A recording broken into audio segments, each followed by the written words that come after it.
So that's some of the factors that you might not be aware of. But it's pretty simple to use these factors with Google. So basically with Google, their multi-factor authentication is called 2SV, so it works with Gmail and with Workspace quite easily.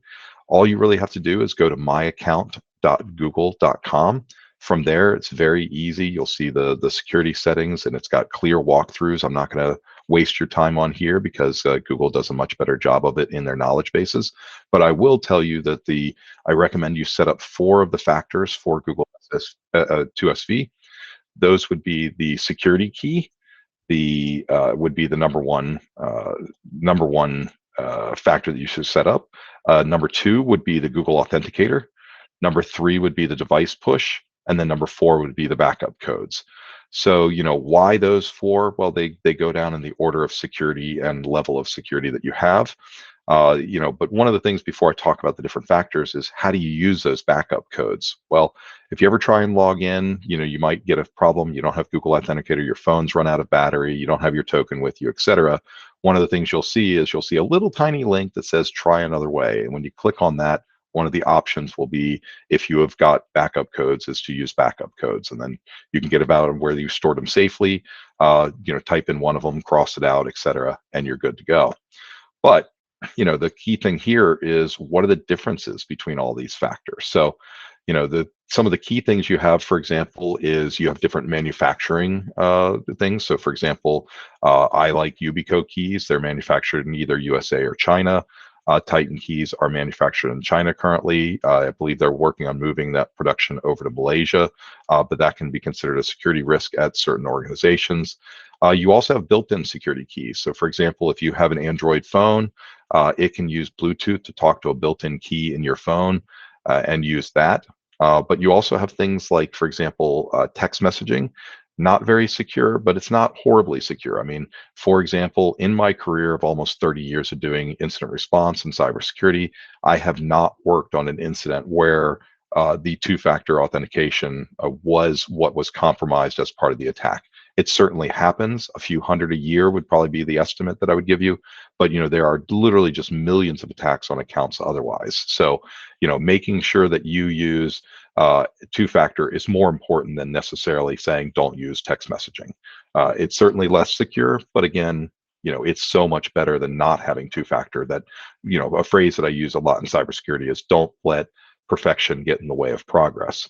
But let's go through each of the types. So, type number 1 that I had was security keys.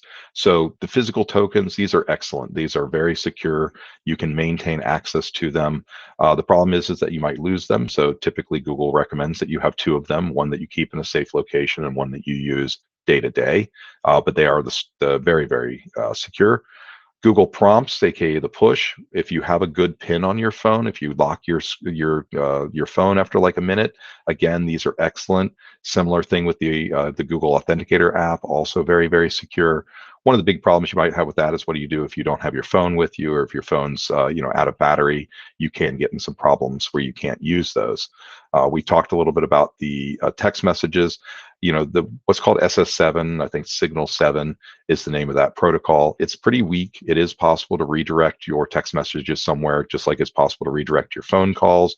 Somebody might, for example, hack your phone system and change it to forward your phone call somewhere else.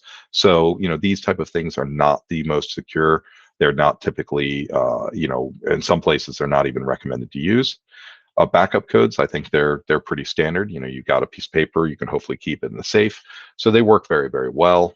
The employee ID is usually pretty simplistic. It might be printed on materials, but again, it's a little bit more of security than just having a username and a password. If it's used in addition to other factors, I think it would be excellent.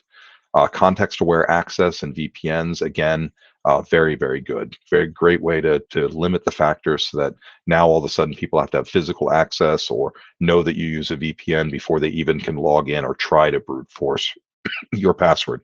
And that gives you what we call in the cybersecurity world a defense in depth. So if you got the concept that you need to know a username and a password, and you got to have a factor, and then on top of that, you've got to know to log into a VPN first, you've got a pretty good level of complexity where you're only going to be really insider attack is going to be your biggest attack vector there. The JavaScript OTP, like I said, you'll probably never see it. It's pretty technical to install. It probably is one of the most secure ones out there just because you can use an offline system and your password never goes over the internet. But we've come up with other solutions for that one without it. Pins, most systems won't support it. And then finally, the PIV and CAC card, really, unless you're working with an agency or a company that has access to that technology, you're probably not going to have access to it. And you're going to probably need to use a third-party identity provider that supports PIV and CAC cards to use it. So that's a little bit about the differences between the different factors. The big thing here is just that multi-factor authentication will stop really about 99.999 and a whole bunch more nines of the attacks that are out there today. So I hope this helps a little bit. If you'd like to ask us another question, you can send me a question at askcam at dito, D-I-T-O, web.com. I hope you all have a nice evening.